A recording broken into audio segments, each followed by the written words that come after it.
Hey guys, so last time I was with you discussing the Federalist Papers, I just went over like the first sentence of what I read in this book. And it's important to read this kind of stuff so you can understand what was going on and how our great nation was formed. So if you will bear with me, I'm going to go through the first chapter and kind of what I like, what I agree with, what I don't understand, that kind of stuff.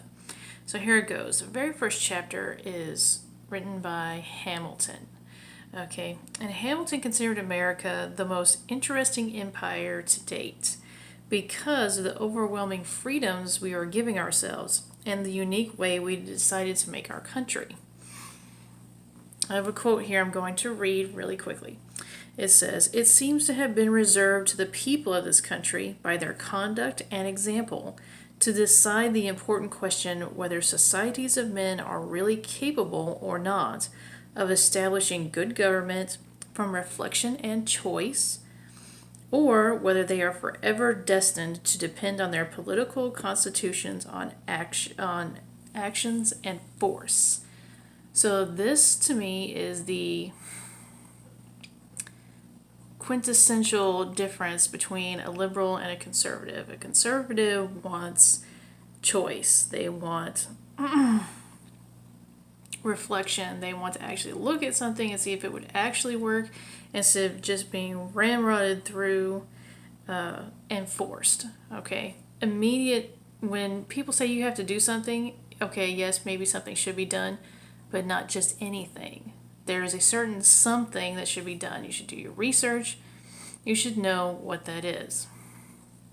And then go with the facts of the matter, okay? And so this to me is also very telling because what he puts forward as good is the idea that we have freedom to make the choice whether or not we're going to do something. We have the freedom to go against our government. We have the freedom to do these things. We have the freedom to make of ourselves the nation that we wish.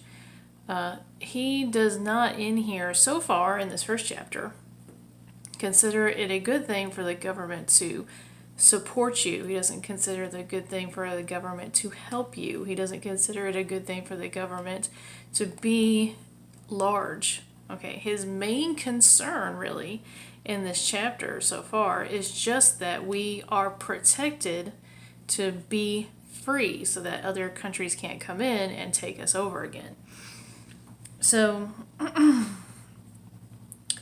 he wanted this union basically to be afforded better protection. He believed our Constitution, our federal Constitution, could be laid out just like all the state constitutions. So if you live in a state, your state has a constitution. That constitution's probably older than the American Constitution, depending on what state you live in, because that's what our constitution sort of structure was based on, is the state constitution. So the states were always first, okay, in this idea of a constitution, that the people came together, decided what they were going to do, etc. So the major pushback that he specifically addresses is that America at the time was too large to be governed by a federal government. Now when I read that, I think, so is that just the idea that America is so big in their minds that we would must needs a larger government, and so they didn't want that because they didn't, they just got away from a large government. They just got away from the British government, which controlled everything, how you worship, everything. Okay? So that may have been a legitimate fear because we just won. Hamilton is saying we're vulnerable if we don't protect ourselves, if we don't come together as a union and protect ourselves, we could lose it all. And on the other side, they're saying, well, we could lose it all too if we come together as a union and we give ourselves a large government. So the whole thing is about protecting and making sure this union survives based on the free peoples. Okay, he says that the great experiment is how do free people interact to maintain their freedom. So anytime anybody says there ought to be a law, there ought to be this, that, or the other, I can't always go along with it because you have choice. Okay? And that is what I loved about that first thing. He's saying it's an experiment to see if we can, or are we doomed to not be able to control ourselves and make the choice to do right. When he says that this country, because of people's conduct and example, conduct is what you do. Okay, example is how you do it. Or that you do it, I guess I should say. But anyhow, yeah, that works. So anyway, the way this country was formed was by the actions and examples of other people, of Americans. We said we don't want to be taxed as high. I think tax was 3 or 4 when we finally were like, no, without representation. We don't want, the church telling us what to do. We don't want the king telling us what to do. We don't want to be trampled on just because we're far away. So this is the force of will of the individual that says, I am free because God makes me free.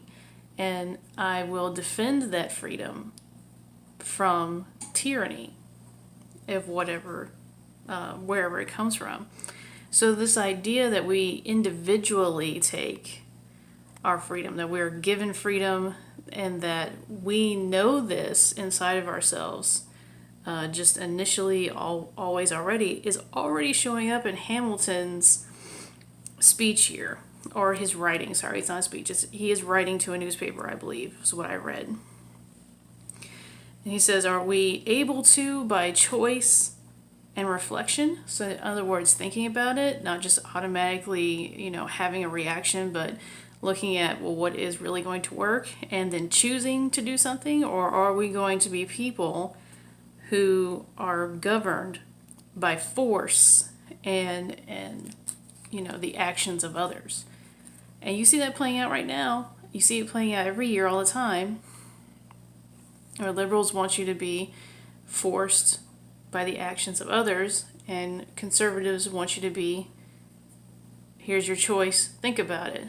What do you think? Okay?